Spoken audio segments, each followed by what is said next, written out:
कि सीबीआई ने एलजी को बीके सक्सेना जी से अनुमति मांगी है जांच के लिए। ये केजरीवाल का, मनीष सिसोदिया का और संजय सिंह का और सत्येंद्र जैन का बेहद खास था और अधिकतर इनके साथ रहता था। इनकी सबकी बिजनेस पार्टनरशिप थी। इन लोगों ने बाकायदा हाई प्रोफाइल कैदियों से वसूली की। मतलब आप समझिए सत्येंद्र जैन इतना बड़ा वहाँ जा कर के भी वसूली कर रहा था, अपनी बढ़िया मालिश करा रहा था। तो आप देखिए लोग किस मिट्टी के बने, हर जगह वसूली, हर जगह रंगदारी। मतलब ये मिनिस्टर हैं और रंगदारी कर रहे हैं। खुलेआम जेल के अंदर भी वसूली और जेल के अंदर जाके अपनी मालिश करा रहा। और तो आप अंदाज लगा लीजिए, अब उसकी परमिशन मांगी गई। अच्छा, 200 करोड़ रुपए ठगी के मामले में जेल में बंद सुकेश चंद्रशेखर, उससे भी इनका आपका एक कॉन्ट्रैक्ट ये हुआ था कि हम साउथ में आपको बढ़िया पद दे देंगे, साउथ की कई जिम्मेदारियाँ दे देंगे। नमस्कार, स्वागत है आपका। आप देख रहे हैं एसडीवी न्यूज और मैं रानी गुप्ता आपके साथ। सुकेश चंद्रशेखर जो कि इस वक्त 200 करोड़ रुपए के ठगी के मामले में तिहाड़ जेल में बंद है, वो एक के बाद एक कई सारे खुलासे कर रहा है। जिस तरीके से 10 करोड़ रुपए के प्रोटेक्शन मनी को लेकर के उसने सत्येंद्र जैन पर आरोप लगाया, आम आदमी पार्टी पर आरोप लगाया, तो ये मामला और भी ज्यादा सत्येंद्र जैन की मुश्किलें बढ़ाते हुए नजर आ रहा है। क्योंकि अब सीबीआई ने बाकायदा दिल्ली के एलजी बीके सक्सेना को एक खत लिखा है और साथ ही एलजी से आदेश मांगा है कि वो सत्येंद्र जैन के खिलाफ प्रोटेक्शन मनी यानी कि वसूली कांड मामले में जांच की अनुमति चाहते हैं। तो वहीं दूसरी ओर देखने को मिला, जब ये मामला सामने आया कि सीबीआई इस मामले में जांच करना चाहती है, तो एक बार फिर से सुकेश चंद्रशेखर जो है दिल्ली के एलजी को एक खत लिखता है और ये कहता है कि उसे जेल में अरविंद केजरीवाल की ओर से धमकियां दी जा रही है, उसके जान को खतरा है। यानी कि जिसने सत्येंद्र जैन की पोल खोली, अब उसकी जान पर खतरा मंडरा रहा है।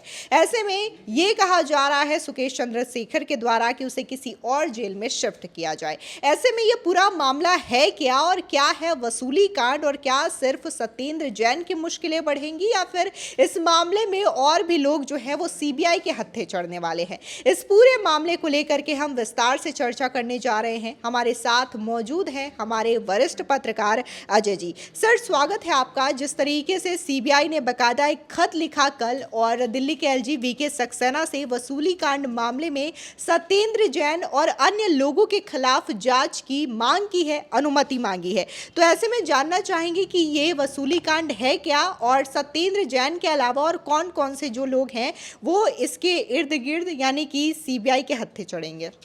देखिए, ऐसा है कि ये जो है इसको महाठग कहा जाता, महाठग लिखा जाता हर पेपर में। महाठग है क्या है, ये जो सुकेश चंद्रशेखर है ये केजरीवाल का, मनीष सिसोदिया का और संजय सिंह का और सत्येंद्र जैन का बेहद खास था और अधिकतर इनके साथ रहता था। इनकी सबकी बिजनेस पार्टनरशिप थी। तो 200 करोड़ रुपए का ठगी का मामला था। अब देखिए क्या है कि सीबीआई ने एलजी को बीके सक्सेना जी से अनुमति मांगी है जांच के लिए। और सीबीआई ने कहा कि हमारे पास जो हैं वो सॉलिड एविडेंस है, बाकायदे उन्होंने प्रूफ सहित बताया कि इन्होंने काफ़ी जगह मनी लॉन्ड्रिंग की। सबसे बड़ी बात है, इन्होंने शराब पे मनी लॉन्ड्रिंग की। उसके बाद आप देखिए जब सत्येंद्र जैन वगैरह जेल गए तो जेल में भी अगले ने वसूली की। रंगदारी का मुकदमा लिखा है, वो लोग कह रहे हैं रंगदारी, ये वहाँ वसूली कर रहे थे। और उसके बाकायदे प्रूफ सहित सीबीआई एलजी से परमिशन मांग रही है कि इनके ऊपर कार्रवाई के लिए सीबीआई ने दिया। उसके देखिए इधर सीबीआई ने मांगी, इधर सुकेश चंद्रशेखर ने भी बोला कि इन्होंने हमसे भी पैसा लिया कि हम आपको सुरक्षा देंगे और हमको नहीं दिया। दूसरी बात, वहाँ पर भी इन लोगों ने जेल में भी नेटवर्क बना लिया। और वो सुकेश चंद्रशेखर भी कह रहे हैं और सीबीआई कह रहे हैं इनके पैरेलल समांतर वहाँ पे व्यवस्था चल रही है। उसने ये भी बताया सुकेश चंद्रशेखर ने कि 10 करोड़ रुपए की उगाही की। और सीबीआई भी कह रही है कि इसमें मुकेश प्रसाद और गोयल जी और तीसरे जो हैं वो राजकुमार जो पूर्व जेल अधीक्षक है, उसके लिए सुकेश चंद्रशेखर ने भी लिख के दिया, सीबीआई ने लिया।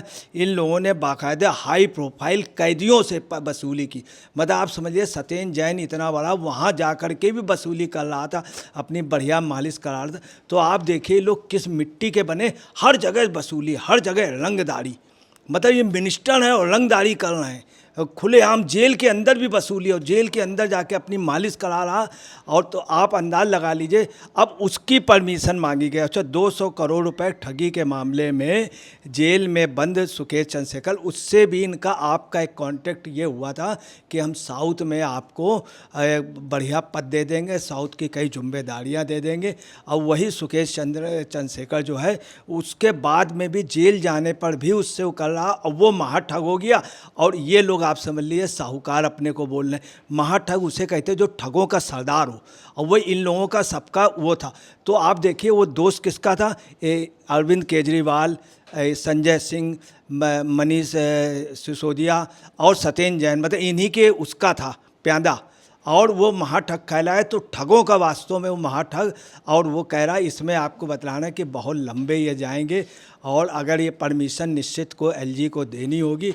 और उसके बाद आपको बताना है कि ये वसूली अभी बहुत लंबी खुलेगी।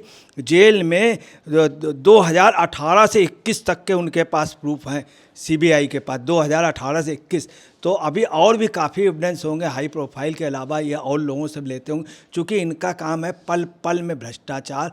आप देखिए कितना उस मनी लॉन्ड्रिंग से लेके हर जगह पर्द दर पर ये लगता सिर्फ यही करते रहे, रंगदारी, जेल में जाके रंगदारी, जेल के बाहर आके रंगदारी।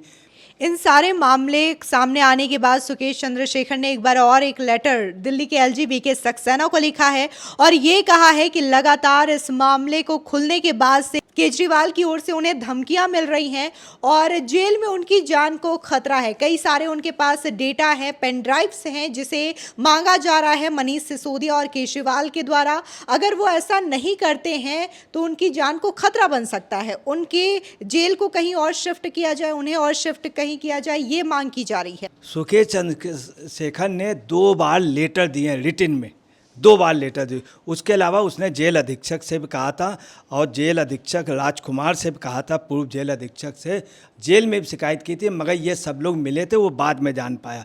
उसने गोयल के का और उनका भी मामला बताया था, मुकेश प्रसाद का, मगर ये सब लोग मिले हुए थे। उसने जब इनसे शिकायत की तब उस पर गौर किया गया। दूसरी चंद्रशेखर का पैसा लगा, वो जेल में वो महाठग कहलाया और दूसरे लोग ठग नहीं कहलाए, जबकि दूसरे लोग भी उसके साथ जो हैं वो भी जेल में, आप समझ लीजिए वो भी लोग उतना इन्वॉल्व।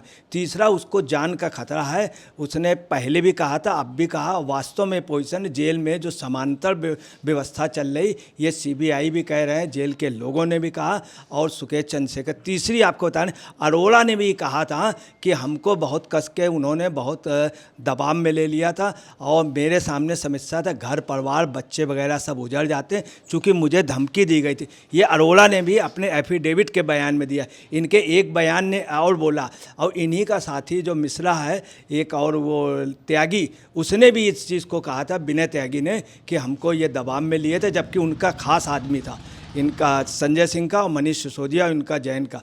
तो ये सब लोग दबाव में भी काम लिए थे। वही इसने कहा है कि हमारा मर्डर करा सकते जेल में, क्योंकि जेल में वास्तव में व्यवस्था अगर किसी की चल रही है पैरेलल, तो इनकी चल रही आप पार्टी की, जो वसूली कर रहा है हाई प्रोफाइल, जबकि एक कैदी जाके वसूली कर रहा और वो वहाँ जाके मालिश करा रहा। तो उसने अपनी जान के खतरे के लिए ये चीज़ बोली है। फिलहाल इस पूरे मामले को लेकर के अजय पत्रकार जी ने अपनी राय रखी और जिस तरीके से अगर हम आम आदमी पार्टी की बात करें तो तमाम घोटालों में पहले से ही आम आदमी पार्टी के तमाम नेता घिरे हुए हैं। अगर ऐसे में सीबीआई एक बार फिर से वसूली कांड मामले की जांच करना शुरू कर देती है तो सत्येंद्र जैन समेत जो तिहाड़ जेल के पूर्व अधीक्षक हैं उन पर भी गाज गिर सकती है। फिलहाल इस पूरे मामले को लेकर के आपकी क्या राय है, हमारे कॉमेंट सेक्शन में ज़रूर बताएं। धन्यवाद।